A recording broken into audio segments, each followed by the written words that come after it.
Viewers, आज हम बात करेंगे ड्रामा सीरियल हद की आने वाली एपिसोड्स में जो बहुत ही इंटरेस्टिंग होती हुई नज़र आ रही हैं। शहराम जो कि पिछले 1-2 दिन से मुसलसल नोट कर रहा था कि फ़रियाल बहुत ज़्यादा परेशान और खोई खोई सी रहती है। उसे महसूस हो रहा था कि फ़रियाल के दिल पर कोई ज़रूर बहुत बड़ा बोझ है जो किसी के साथ वो शेयर नहीं कर पा रही। एक दिन जब फ़रियाल ऑफिस से बहुत घबराहट में निकली तो शहराम ने बगैर कुछ सोचे समझे उसका पीछा करने का फ़ैसला किया। गाड़ी चलते चलते शहर के एक मशहूर रेस्टोरेंट के बाहर रुक जाती है, जहाँ फ़रियाल बहुत तेज़ी से अंदर दाखिल होती है। शहराम जब रेस्टोरेंट के अंदर पहुंचा तो उसे देखकर उसके पैरों तले से तो ज़मीन निकल गई। उसे अपनी आंखों पर यकीन नहीं आ रहा था कि सामने वही फ़ेरोज़ बैठा था जिससे फ़रियाल की शादी होने वाली थी, और शादी वाले दिन वो उसको छोड़कर चला गया था क्योंकि ज़ीनिया ने उस पर करोड़ों के घपले का इल्ज़ाम लगाया था। अब इतने अरसे के बाद फ़रियाल को फ़ेरोज़ के साथ देखकर शहराम का दिल चाहा कि अंदर जाकर फ़रियाल को गिरबान से पकड़ ले और पूछे कि अपने माजी को यहाँ लेकर तुम क्या कर रही हो।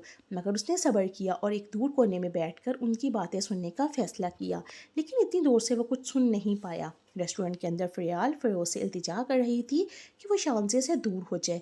वो बहुत मासूम है, वो पहले ही अपनी ज़िंदगी में बहुत दुख सह चुकी है। फ़रियाल उसे समझा रही थी कि शानज़े बहुत परेशान है, वो बहुत लोगों की साजिशों को सह चुकी है, लेकिन उसका ख्याल तुम एवं ही अपने दिल में बिठा कर बैठ गए हो।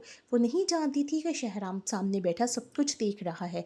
जब फ़रियाल घर लौटी तो शहराम बहुत गुस्से में था।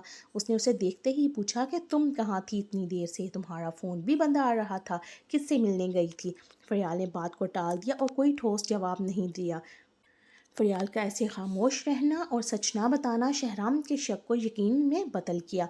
दूसरी तरफ सीरत बेगम जो अपनी अना की कैदीन थी और अपने बेटे ज़रार की जुदाई और पोता पोती की तरफ से मजबूर होकर समरीन बेगम के घर पहुंच गईं। समरीन बेगम ने उससे जवाब दिया।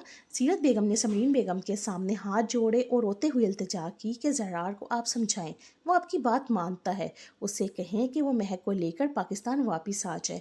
मैं अपने पोता पोती को देखना चाहती हूँ। मैं बिल्कुल अकेली हो गई हूँ। लेकिन समरीन बेगम ने उन्हें आईना दिखाते हुए कहा कि सीरत बेगम, जब इंसान एक बार किसी से दिल के उतर जाए ना तो दोबारा दिल में जगह बनाना बहुत मुश्किल हो जाता है। उम्रें लग जाती हैं इस काम में। उन्होंने कहा कि हम बड़ों की गलतियों का खमियाजा बच्चे क्यों भुगतें। आपने जो फैसले किए वो ना सिर्फ रिश्तों में दरार डाल गए हैं बल्कि हमारे बच्चे भी हमसे दूर हो गए हैं। उधर जीनिया को जब पता चला कि निताशा उसके ऑफिस में जॉब कर रही है तो वो गुस्से से पागल हो गई।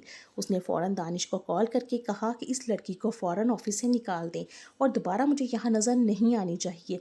ये ज़हनी तौर पर डिस्टर्ब है और बिल्कुल पागलपन में रहती है, कहीं ऑफिस में कोई बखेड़ा ना खड़ा कर दे। दानिश ने कहा ठीक है जीनिया, मैं इस बारे में देखूंगा। लेकिन दानिश को जीनिया पर बिल्कुल भी यकीन नहीं था क्योंकि जब से उसने जास्मीन की कॉल सुनी थी तब से वो उस पर शक करने लगा था। हुआ कुछ यूँ था कि जीनिया वॉशरूम में थी और अचानक उसका फ़ोन बजता है तो दानिश ने फ़ोन अटेंड कर लिया था। दूसरी तरफ जास्मीन थी जो कह रही थी कि जीनिया मैडम मैं अब आपकी मज़ीद मदद नहीं कर सकती क्योंकि फ़रियाल मैडम बहुत अच्छी हैं और शहराम और निशात बेगम भी बहुत अच्छे हैं।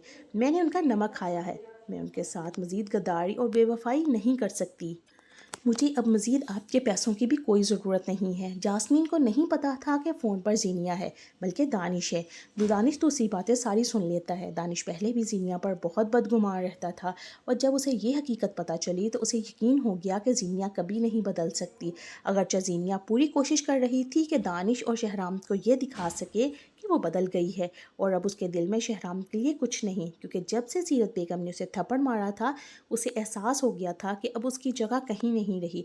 यहाँ तक कि उसकी माँ भी उसे रखने को तैयार नहीं है, मगर इसके बावजूद वो अपनी हरकतों से बाज नहीं आ रही थी। इसीलिए जब जीनिया ने दानिश को फ़ोन करके कहा कि उसको ऑफिस से निकाल दो क्योंकि वो ज़हनी तौर पर डिस्टर्ब है, तो दानिश ने फ़ौरन उसकी बात मानने की बजाय कहा कि मैं पूरी इन्वेस्टिगेशन करूँगा। जब वो तहकीकात करेगा तो उसे पता चलेगा कि दरअसल शहराम की बहन है निताशा और जीनिया उसी वजह से उसे ऑफिस से निकालना चाहती है। दूसरी तरफ ये भी दिखाया जाएगा कि सीरत बेगम जीनिया से माफ़ी मांगने भी पहुंच जाएगी क्योंकि जीनिया उनसे कहती है